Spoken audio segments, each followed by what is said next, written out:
ఈ దేశంలో పేద వర్గాల ప్రజలు చదువుకోవడానికి బ్యాంకులు రుణాలు ఇవ్వాలని చెప్పి పెట్టుకున్నాయి. ఇవి district wise comparison 2024 as on 31/12/2024 education loans. అంటే చదువుకోవడానికి లోన్లు ఇవ్వాలి బ్యాంకులు కొంత బాధ్యత అది ఉంది. వాళ్ళు పెట్టుకునేటువంటి టార్గెట్లు కూడా ఉంటాయి చదువుకోవడానికి. ఇది పేద వర్గాల బిడ్డలు చదువుకోవడానికి బ్యాంకులు ఇచ్చేటువంటి లోన్లు. ఇక్కడ ఒకసారి చూస్తే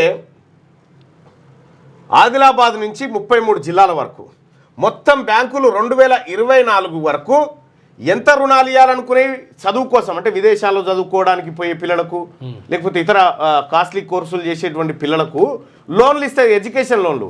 అవి ఎంత ఇవ్వాలని పెట్టుకురంటే 2024లో 2706 కోట్ల రూపాయలు, అంటే 2706 కోట్ల రూపాయలు ఇవ్వాలని పెట్టుకురు టార్గెట్. పెట్టుకొని ఎంత ఇచ్చారు ఎరికేనా? 486 కోట్లు ఇచ్చారు బ్యాంకులే. ఈ పైసలు ఎవరే కాదు, మళ్ళీ ఈ ప్రజలే. ఇక్కడ ఆదిలాబాద్ జిల్లాలో బ్యాంకులన్నీ ఏం చేసినాయంటే 49 కోట్ల రూపాయలు ఎడ్యుకేషన్ రుణాలు ఇద్దామని నిర్ణయం చేసినాయి. ఇచ్చింది 4 కోట్లు, 4 కోట్లు. భద్రాద్రి కొత్తగూడెం జిల్లాలో ఉన్నటువంటి ఎవరుంటారు అందా ఎక్కువ ట్రైబల్స్, బీసీలు, ఎస్సీలు వీలే కదా, వాళ్ళకు 143 కోట్ల రూపాయలు ఎడ్యుకేషన్ రుణాలు ఇవ్వాలని చెప్పి బ్యాంకులు టార్గెట్గా పెట్టుకొని ఇచ్చింది 9 కోట్లు. ఇక హనుమకొండలో 75 కోట్లు ఇవ్వాలని టార్గెట్ పెట్టుకొని 21 కోట్లు ఇచ్చారు. హైదరాబాద్లో 1108 కోట్లు ఎడ్యుకేషన్ రుణాలు ఇవ్వాలని చెప్పి బ్యాంకులు టార్గెట్ పెట్టుకొని 65 కోట్లు ఇచ్చినాయి. ఇక్కడ జగిత్యాల్లో 36 కోట్లు ఇవ్వాలని టార్గెట్ పెట్టుకొని 11 కోట్లు. ఎంత దరిద్రం అంటే నాగర్ కర్నూలు జిల్లాలో 30 కోట్ల రూపాయలు ఎడ్యుకేషన్ రుణాలు ఇవ్వాలని చెప్పి అనుకొని 6 కోట్లు మాత్రమే ఇచ్చారు. ఇక మేడ్చల్ మల్కాజ్గిరి జిల్లాలో 280 కోట్ల రూపాయలు ఎడ్యుకేషన్ రుణాలు ఇవ్వాలి, పేదవాళ్ళు చదువుకోవడానికి ప్రోత్సహించాలని బ్యాంకులు.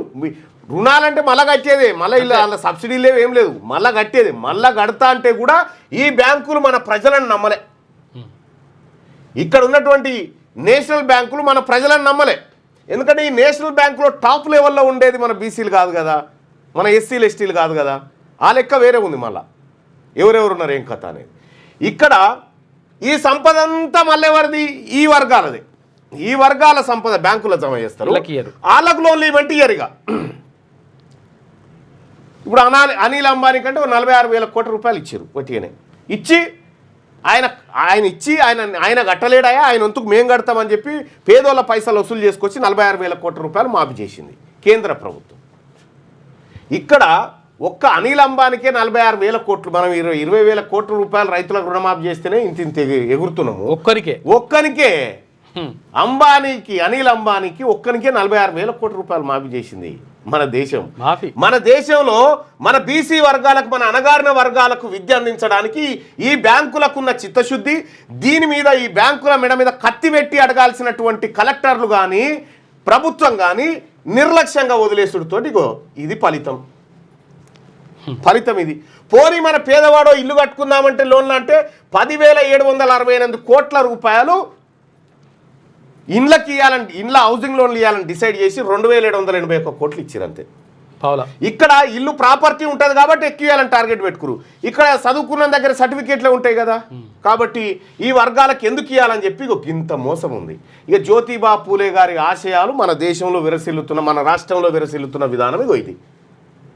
ఈ బ్యాంకులు మనవి కావు, ఇన్స్టిట్యూషన్లు మనవి కావు, ప్రభుత్వాలు మనవి కావు, ఏవి మనవి కావు.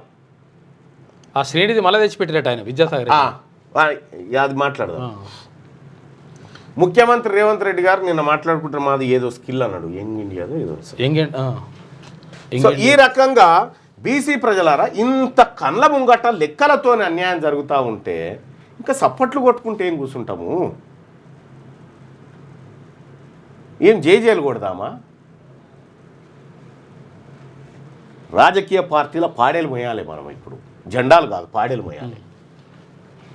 ఇంత పట్టబగటీలకి ఇంత అన్యాయం జరుగుతూ ఉంటే నువ్వు ఇస్తాన్న లోన్లు, ఈ పేద వర్గాల చదువు కోసం ఇస్తాన్న లోన్లు 2,700 కోట్లు అయితే ఇచ్చింది 486 కోట్లు.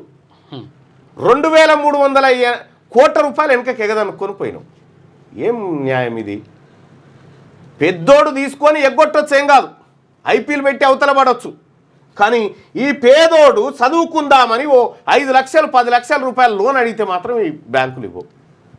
ఇంత అన్యాయం.